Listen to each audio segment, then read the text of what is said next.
Je vais préparer un petit document d'une vingtaine de pages. Ça ne sera pas tellement long. On avait 3 minutes pour vous le présenter. Je tiens à vous remercier de nous avoir invités. Je pense que c'est une belle occasion de donner notre expérience ou notre façon de faire. Je vais peut-être présenter des gens qui m'ont côtoyé ou m'ont appuyé depuis Louise, 40 ans. Ça ne rajeunit pas. Mon épouse qui était partenaire avec moi. J'étais très jeune, hein? C'est ça. Parce qu'on commençait bien jeune. Stéphanie, on avait l'âge de Stéphanie à peu près, qui est la nouvelle propriétaire de Piscine Excel de Plessisville. France, qui est là depuis, faut que je dise le nombre d'années, quelque chose comme 25 ans et qui continue à rester avec la nouvelle compagnie. Suzanne, qui est là depuis près de 20 ans. Et ça prend de la relève familiale, comme Jules avait. Moi, j'en avais pas. J'ai Barbara, ma fille, qui attend la relève dans une couple de jours présentement, et son ami Carl. Donc, j'ai fondé ça en 71 à Plessisville. Vous savez qu'en 71, il n'y avait pas beaucoup de piscines dans la ville, sauf une couple de médecins là, qui avaient piscine creusée, etc. Mais populaire comme on connaît aujourd'hui, il n'y en avait pas il y a 40 ans. Donc, j'ai commencé ça en 71, dans le sous-sol chez moi. Et en 85, en 80, on a sorti de là quand le centre d'achat est arrivé, Galerie de l'Érable, on s'est installé là, avec un magasin de sport. On a ensuite de ça acheté Roule ta boule, la brasserie, si vous vous souvenez, dans le temps qui était là, en 85. On a aménagé ça. Et en 87, on a ouvert un autre magasin à Victoriaville et un autre dans les mêmes années à Drummondville. C'est ce qui a fait un peu l'évolution de notre compagnie. Dans le temps, on vendait seulement de la piscine, ça a changé avec les spas maintenant qui ont pris de la relève aussi. Donc, c'est un petit peu ça avec les années. On travaillait dans un territoire de 80 heures, 90 heures, je connais ça.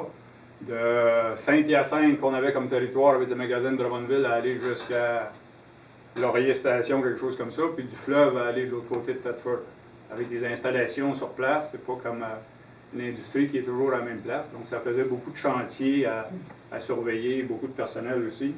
À un moment donné, on avait presque une quarantaine d'employés. Les ventes, ça c'est... Donc, on a monté ça au fur des années.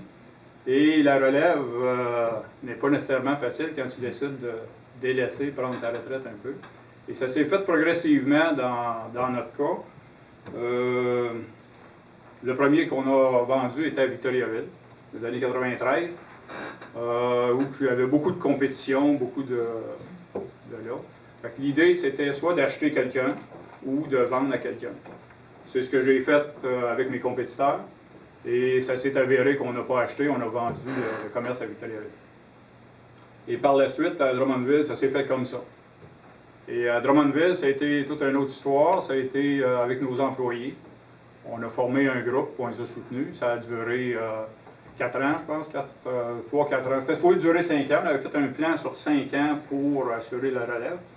Parce que, comme on parlait tout à l'heure, comme Danny parlait, c'est pas juste d'avoir les sous, c'est d'avoir la compétence pour le faire et de le continuer. Quand tu l'as monté, tu tiens à ce que ça continue. Donc, j'avais les personnes en place pour continuer, mais les gens qui connaissent ça n'ont pas nécessairement l'argent. Ce qu'on a fait, on les a financés, on a gardé les actions B de la compagnie, on a formé une nouvelle compagnie et on gardait l'administration pour garder le contrôle à ce moment-là. Ça a duré, c'était supposé durer 5 ans, ça a duré 3 ans. Parce que quand c'est à toi et ça rentre directement dans tes poches, c'est plus facile à administrer que quand tu n'es pas au courant trop comment les chiffres fonctionnent. Fait que ça s'est fait comme ça sur le côté de Drummondville. Plessisville, qui est plus près, je n'avais pas de relève familiale comme je pouvais avoir. C'était dans l'ère de...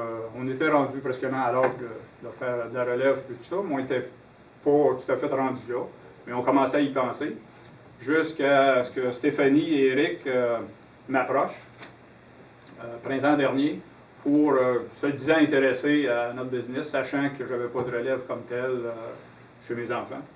Fait que c'était pas le temps au mois de mai de regarder ça, parce qu'au mois de mai, pour nous autres, c'est beaucoup d'heures et beaucoup de choses en même temps. Notre période dure 3 mois intenses, là, avril, mai, juin. Donc, j'ai dit, si ça vous intéresse toujours, au mois de juillet, août, on regardera ça. Et ça s'est fait fin juillet, je suis revenu avec ça, on a regardé les chiffres avec les comptables, je vous ai présenté des choses. Et c'est là que ça s'est avéré, ça les intéressait vraiment. Et je leur ai fait un prix intéressant aussi pour assurer la relève. Parce que c'était, quand on commençait à penser à ça, c'est soit que tu vends à la compétition et ton commerce s'en va encore à Victo comme bien d'autres qu'on connaît dans la région ici. Donc pour moi, puis Louis, c'était important qu'on nos clients depuis 40 ans, qu'on est ici, continuent à être servis puis être localement. Donc c'était une de nos priorités, donc c'est ça qui fait ça. Et ils semblent très bons parce qu'ils n'ont pas beaucoup, ils ne m'appellent pas souvent, ils n'ont pas beaucoup de besoin d'aide, fait qu'ils sont très bien.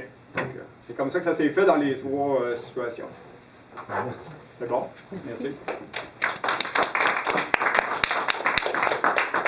C'est bon, c'est des bons exemples de